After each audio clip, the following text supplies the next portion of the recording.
you know what did Adam did right away? He blamed the woman. He said, God, that woman that you gave me, it's her fault. She gave me the fruit, and I ate it. You know, he didn't say, you know, I have that chance to say, no, don't eat that, because God told him not to do. He went for it. He listened to the woman and he ate the apple. He ate the fruit. You know, so he was blaming her. Then she blamed the serpent. And sometimes that's the thing that we do. We blame somebody for the choices we make and for the things we do. It's easier to blame somebody than to take the blame. But in Genesis 3:21, it says that God did the first sacrifice. It says, also for Adam and his wife, the Lord made tunics of a skin. Of a skin of what? Of an animal. It was the first sacrifice right there. God did a sacrifice to cover their nakedness, to cover their sin. So God was showing us there. And 22 says, then the Lord God said, behold, the man has become like one of us to know good and evil, and now lest we put him out of his hand, he will take also the tree of life and eat, and live forever. Therefore the Lord God sent them out of the garden of Eden to till the ground from which he was taken. So he drove him out, the man, and he placed a cherubim in the east of the garden of Eden, and a flaming sword which turned every way to guard the way of the tree of life. So God had to kick him out, and he had to put an angel to protect him so they didn't come back. But he kicked him out because they're disobedient. You know, and sometimes we think because our disobedience, God doesn't love us no more, and He's going to want us to go through trials, He wants us to go through all these bad things. That's not true. God loved us so much that He had a plan for us to come back to Him. But He knew we could not do it. He knew that there was no way we will be able to come back to Him. So you know what? Between God, the Holy Spirit, Jesus Christ, they had a covenant. They had a plan how they were going to bring us back to God and give us the righteousness that only can come through Jesus Christ. You know, in Isaiah 53, 1 to 12, this is what the Lord is saying. You know, speaking between Him and Jesus Christ and the Spirit, because they are the same. And it says, who has believed our report, and to whom has the arm of the Lord been revealed?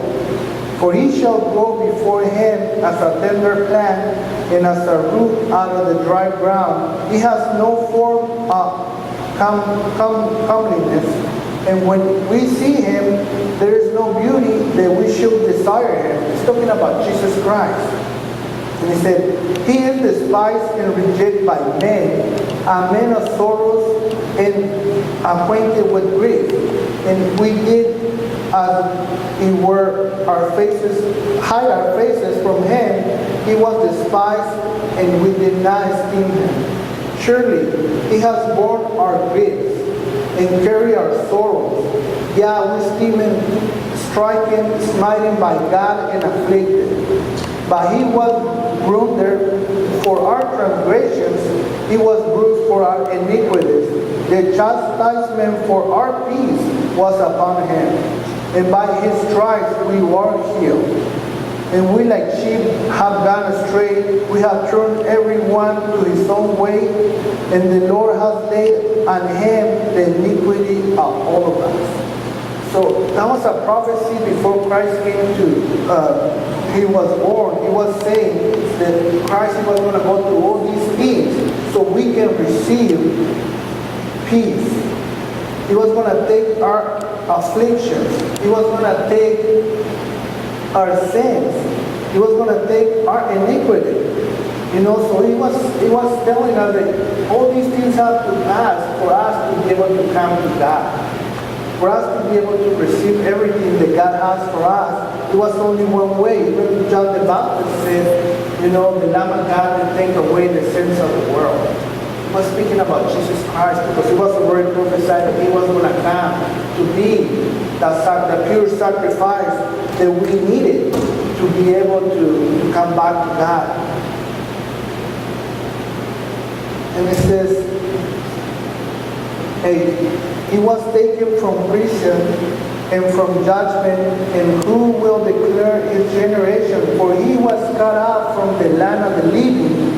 For the transgressions of many people he was stricken. And they made his grave with the wicked. So he died with 2 thieves on the side. We've got to remember, they crucified him like if he was wicked. But with the rich is dead. But they bury him like a rich people. They have a rich tomb for him. He said, because he had done no violence, nor was any deceit in his mouth. He didn't do nothing wrong, and they killed him like he had done something wrong. You gotta remember, like Pilate, when they took him to Pilate and they wanted to crucify him, they have no right motive to crucify him, and he didn't find nothing wrong in it. And he washed his hands. He said, I wash my hands because this is an innocent man.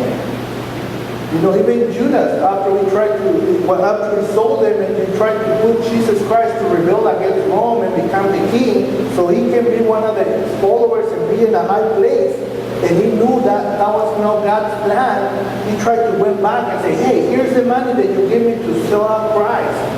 He's an innocent man. Look what you guys doing to him. Then the thief in the cross, one was, hey, you Christ, well, get out of the cross and get us out and just let's go, man, let's get out of here. And the other thief said, you don't fear God. We getting what we deserve, but he hasn't done nothing wrong. Because Christ was healing people. He was feeding people. He was telling the people the truth about the love of God towards them and how to live their lives. And they put him in the cross. They didn't understand why he was in the cross, because he never did nothing wrong. He was an innocent man. But you know what? We were in his mind. Listen what it says over here. 11. No, let's go to 10, sorry. Yeah, it pleased the Lord to bruise him. He has put in him grief. When you make his soul an offering for sin, he shall see his seed, and he shall prolong his days. He can see the future. Jesus Christ, when he was on the cross, you got to remember, when he went to the Garden of Gethsemane, he was crying blood. He was, Lord, if you can pass this cup away from him, because he knew what he was going to go through. He said, man, that's all. I have to take all the sins of the world, and I'm going to be spit on it, and I'm going to be beat, and they're going to put that crown and spikes in my head, and they're going to do all these things to me. I don't know if I want to go through all that. I haven't done nothing wrong. I was over there with you in glory, and I'm over here after I did all these good things to these people, showing you love, showing what you want to do in their lives. I have to go through that. And he said, not my will be done, but your will be done. So God's will was in Christ to go through all that suffering, to go through all that pain, to die in that cross. Why? So we can become the righteousness of God through his Son, Jesus Christ. So all that price that he paid for us to become the righteousness, sometimes we take it like it was not a big deal. We take it like it was not enough for us what he went through to make us right standing with God. We need to understand that the price for us to be saved, the price for us to be righteous, it was high. It was the blood of Jesus Christ what brings us back to cover all our sins, to give us healing, to save us from destruction, to save us from hell. So it was a high price paid for us. But sometimes we don't appreciate what he did for us, because we don't take advantage, we don't use all the things that he want to give to us. He says, 11, and he shall see the labor of his soul and be satisfied. When Christ sees the labor, but he went everything in that cross for you, can you say he's satisfied for the life you live? He's satisfied because you have peace in your heart. He's satisfied because you are blessed. He's satisfied because you're enjoying your life and you're doing something good with your life, that he paid for it. We have to make sure that we understand that God is watching over us. the Holy Spirit is in us, and He want to be pleased with the kind of life that we live. He wants us to have joy. He wants us to enjoy everything that He gives us. You know, our children, our family, even our job, everything we do, He wants us to be enjoying it, so other people can see it, and they can see the difference between us and the worldly people. You know, the worldly people only think about themselves. We are representing Jesus Christ. When people see us, if we are believers and we serve our God, they have to see God through us. And sometimes, you know, they see something else. They don't see God because we don't believe that we should be righteous. We don't believe that we got what it takes and we're good enough. We're not, but God made us righteous through His Son, Jesus Christ. And then it says, you know, He shall see the labor of his soul and be satisfied, but his knowledge by a righteous servant shall justify many, for he shall bear their iniquities. Therefore I will divide him a portion with the great, and he shall divide the spoils with the strong, because he poured out his soul unto death, and he was murdered with the transgressors, and he bore our sins of many. He made intercession for the transgressors. We are the transgressors. We are the sinners. We are the ones that sometimes not even the people want to be around us because they see us like we're not no good, because we don't have what other people have. A lot of people think that, you know, they go to church all the time, they dress nice, they speak the language that, you know, to praise God in one special language, or they do thou or did and all this kind of stuff. And they think that they're closer to God because they do all those things. You know, it doesn't matter how many times you go to church. It doesn't matter how much money you put in the offering of the tithe. It matters how your relationship with God. That's what it matters. It matters that you understand that you are a sinner and you need a Savior in your life. It matters that you understand that only through God you'll be able to accomplish what He wanted to do in your life. That He want to use all of us. That we all have a call. You know, and that's why I say, you know, the breastplate of righteousness, God gave it to us to fight the enemy. So when the devil comes and tries to attack us and tries to tell us, you know, you're not good enough, you're never going to make it. How can you tell these people about God if you just make a big old sin, or you just lie to these people, you did this thing wrong? You know, He always going to tell you. But you got to remember that Christ already paid for all our sins. He made us righteous in front of God. He justified us in front of God because He is pure and He's an innocent man that went to the cross to pay for your salvation in life. We need to understand that when they tell us to do the whole armor of God, the Word of God, what does the Word of God tell you?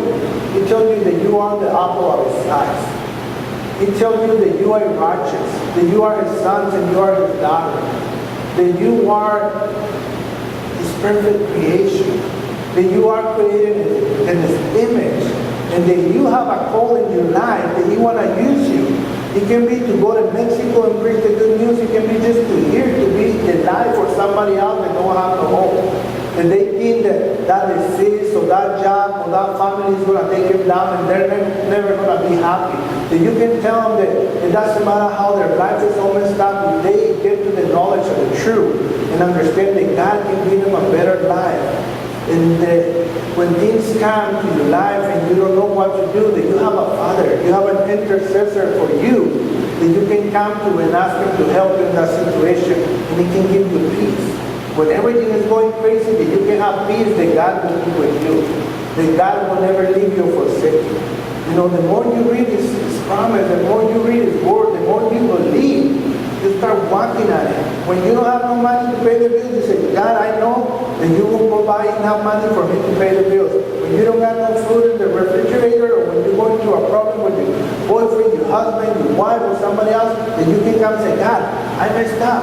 I don't know how to fix it, so help me how to do it so I can make it through. When nobody is there to help you and give you a hand, that He's there. You know, we need to understand that God want us to know the truth. He said, my people suffer for lack of knowledge. Because, you know, and I'm talking even for my own experience, because I didn't know the Word of God. I didn't know that he had all these promises. I didn't know he said, I'm never going to leave you, forsake you. I'll be with you to the end. That he said, even when you pass through the valley of the dead, you shall not fear no evil, because I will be with you. That everything that I need, He will bless me, and He will help me to accomplish what I need. That He can give me favor in any situation I'm going through my life. You know, 2 Corinthians 5:17-21, it says, therefore, if anyone is in Christ, he is a new creation. All things have passed away. Behold, all things have become new. So we need to understand that when you become a believer, whatever you did in your life, whatever you messed up, whatever you did, it is gone. And you cannot remember no more. That's great. You know, when you come to God and you ask Him to forgive you and you receive Jesus Christ as the Lord and Savior, and you say, you know, all the sins, all that kind of life that I lived before, everything, you know what? God is going to take it away. And it's going to forgive me for all that. And it's going to give me a new start, a new day, so I can start new today. Nobody can give you that. Not even our friends or family, nobody around you. Because every time you make a mistake, they bring everything back up. Right? As soon as you messed up again, they're like, oh, here you go again. Remember the last week you did this, last year you did this. They start bringing everything back like for 20 years, man. They don't forget nothing. They will bring everything and throw it in your face. And you're like, that's like 20 years ago, man. Let it